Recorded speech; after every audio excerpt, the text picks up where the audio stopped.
history. In a moment that's already raising eyebrows across Parliament, Diane Abbott doesn't just question Keir Starmer, she corners him, and not politely. She goes straight for the one thing politicians hate being asked. Why didn't you ask the obvious question? It's one thing to say, as he insists on saying, nobody told me. Nobody told me anything. Nobody told me. The question is, why didn't the Prime Minister ask? This isn't just about Peter Mandelson. It's about judgment, accountability, and whether process is being used as a shield instead of an answer. And when the Prime Minister finally responds, let's just say, the reaction in the chamber says more than the words themselves. As soon as the further revelations came to light, I asked the Cabinet Secretary to review the process so I could be assured about the process. Stay with me, because we're going to break down exactly what happened and what it really means. And if you care about real political scrutiny, not just headlines, hit subscribe now, because this is where we actually unpack it. The Prime Minister has gone on at considerable length about process and procedure. But ordinary people don't really care about process and procedure.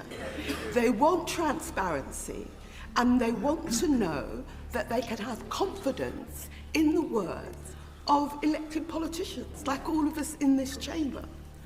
On the question of Peter Mandelson, it was in the 90s that Peter Mandelson had to resign from the Cabinet for the first time because of his dealings with the millionaire Geoffrey Robinson.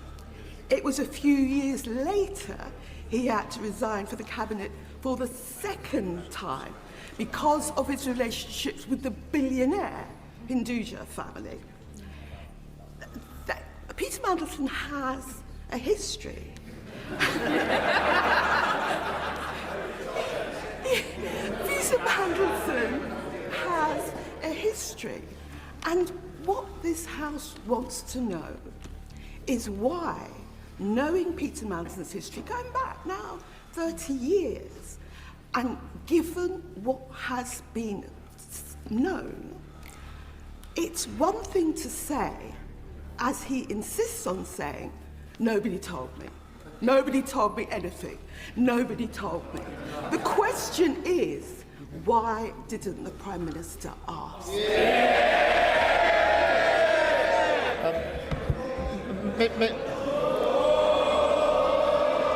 Mr. Speaker, in relation to her question, let me be clear.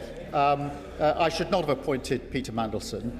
As soon as the further revelations came to light, I asked the Cabinet Secretary to review the process so I could be assured about the process.